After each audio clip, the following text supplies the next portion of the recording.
I worked full-time for 51 years, and I'm going to say something you might not like. Hard work didn't protect me. It distracted me. And the proof is sitting in a box in my closet, because one note on an old calendar explains exactly where my life went. In a minute, I'll tell you what that note said, and the sentence my wife said that finished the illusion. What I'm about to share are the 5 mistakes that slowly empty a person's life, and the exact replacements that would have saved me decades. Not theory, real boundaries, things you can actually use. I wasn't special, I was reliable, and that's what makes it dangerous, because nobody warns the reliable one. I'm not telling you this for sympathy. I'm telling you because you're about to do the same thing, and you don't see it yet. I'm 76. I worked at the same telecommunications company for 51 years. Started in the mailroom at 25. Retired as a regional manager at 76. Steady, dependable, not glamorous. I thought that's what good men did. You show up, you work hard, you build something. That's responsibility, right? But here's what happened. Retirement week came. There was a goodbye meeting, maybe 12 minutes. Coffee and donuts from the break room. My boss said a few words about consistency. People clapped. Someone took a photo. Then everyone went back to their desks. And I went home. The house was quiet. My wife was in the garden. My kids were grown, living in different states. And I sat at the kitchen table, and I didn't know what to do with myself. I'd built a schedule. I didn't build a life. That night, I was cleaning out my office drawer, and I found an old calendar page. The paper was yellow, corners curled. There was a note I'd written, "Call Dad back, important." I never did. He died 3 weeks later. And underneath that, in my wife's handwriting, she'd written our anniversary dinner reservation.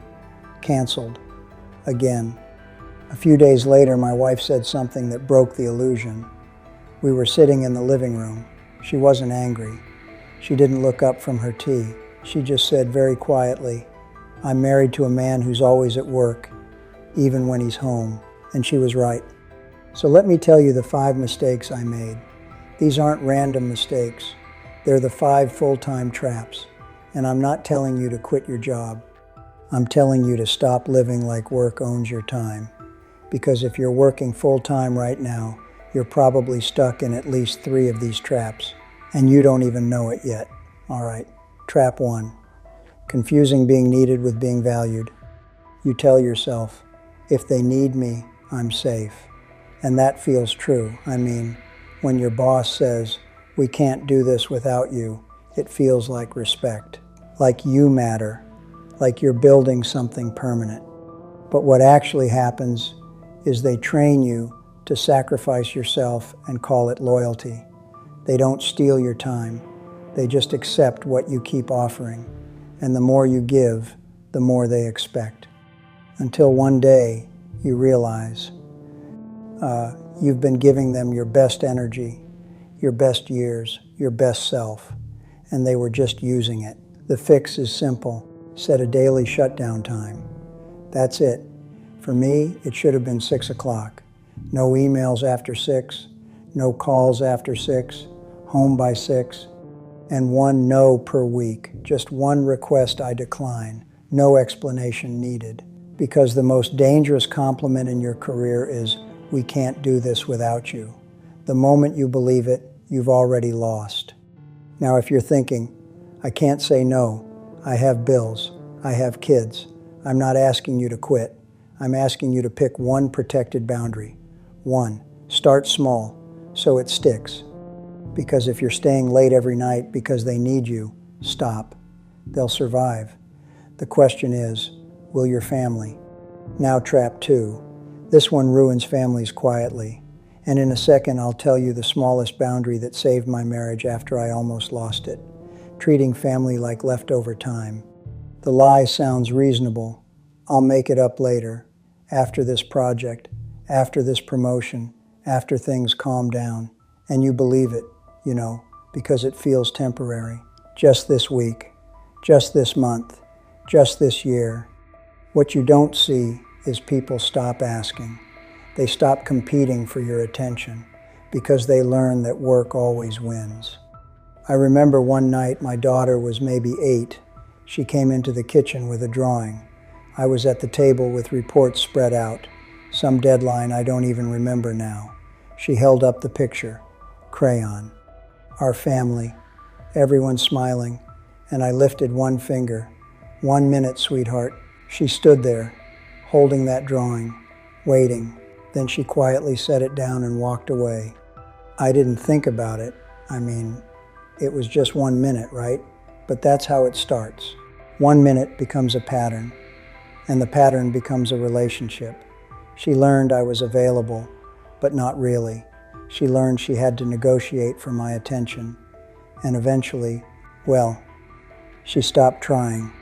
What would have saved me? Protect one daily anchor, dinner. That's it. 4 nights a week, minimum, I'm home for dinner. No exceptions. Not for bosses, not for deadlines, not for praise. That's the boundary that could have saved my marriage. Because my wife told me years later, the nights you showed up for dinner were the only nights I felt married. When you don't protect that anchor, your family learns to eat without you. And once that routine breaks, you become optional. They build a life that works around your absence. And by the time you're ready to show up, there's no space left for you. If you keep saying after this week, you're training them to live without you. And one day they will. Trap 3. This is where people lose years, letting urgency decide your life. It always feels justified. This is important. It can't wait. And in the moment, it feels true. The email feels urgent. The call feels critical.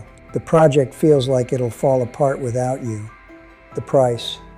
You trade permanent moments for temporary problems. You miss the birthday, the recital, the game, the conversation, because work feels urgent and family feels patient.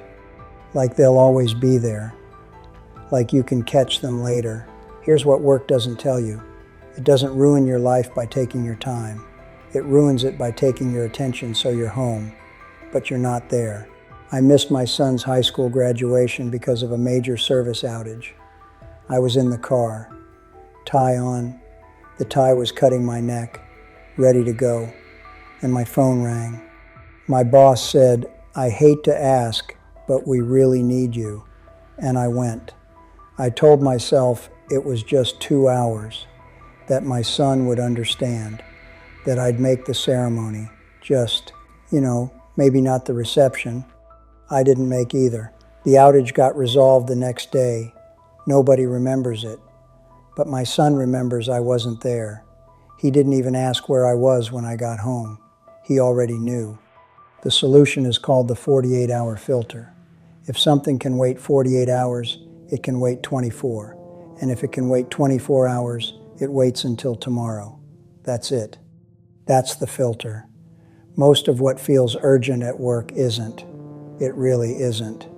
But the moment you miss, that's gone forever. If you keep living like this, you won't crash. You'll drift.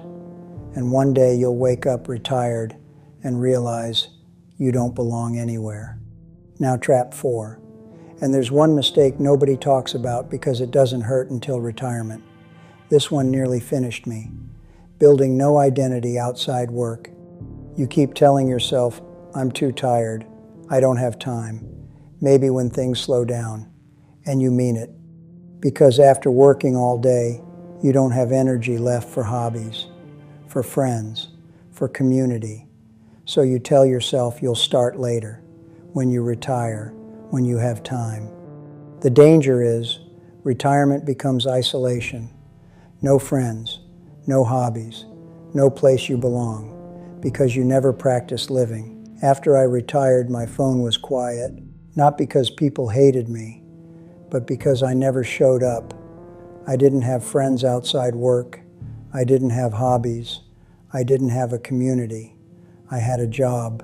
And when the job ended, I had nothing. I'd sit at home. My wife had her routines, her book club, her garden, her friends. She'd built a life. I'd built a schedule. And when the schedule ended, well, I didn't know who I was. That's what I mean when I say it nearly finished me. Because a man without purpose doesn't last long.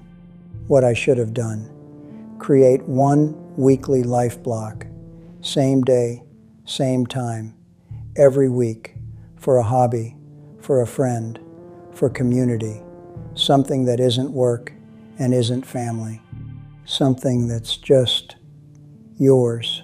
It doesn't have to be big. An hour at the gym, a pottery class, a volunteer shift, a standing coffee with a friend. Just something that reminds you you're a person, not just a position. Because if you don't build an identity outside work, you won't have one when work ends. And trap 5, giving work your best energy and everyone else your leftovers.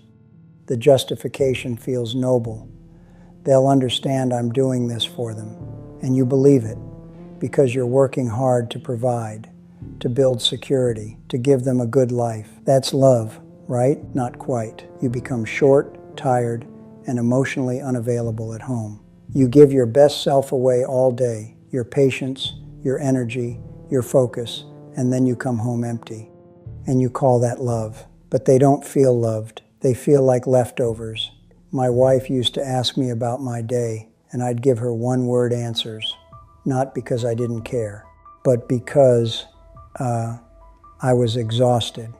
I'd given everything to people at work, solved their problems, listened to their complaints, managed their crises, and then I'd come home and have nothing left. She stopped asking. The answer? Give your people your best hour, even if it's small, even if it's just 1 hour, where you show up fully, present, engaged, not distracted, not exhausted, not checking your phone. Because they don't need your whole day, they need your best hour. And if you can't give them that, well, you're not providing, you're just absent. So here's my question for you, and I need you to sit with this for a second. Don't answer fast. If you died tomorrow, would you be satisfied with how you've lived? Just think about it. All right, this is the 1 hour life block. Do it with me right now. Pause this video. Open your calendar. Put one 1 hour block in the next 7 days called My Life. Protect it like it's a meeting with your boss.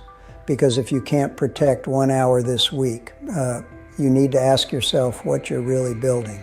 If you did it, comment done. Here's what I know now. I worked 51 years full time. I can't get those years back. I can't redo my daughter's childhood. I can't show up to my son's graduation. I can't take back the 1,000 nights I came home too tired to be present. But you still have time, if you stop donating it. Don't wait until the quiet proves what it cost.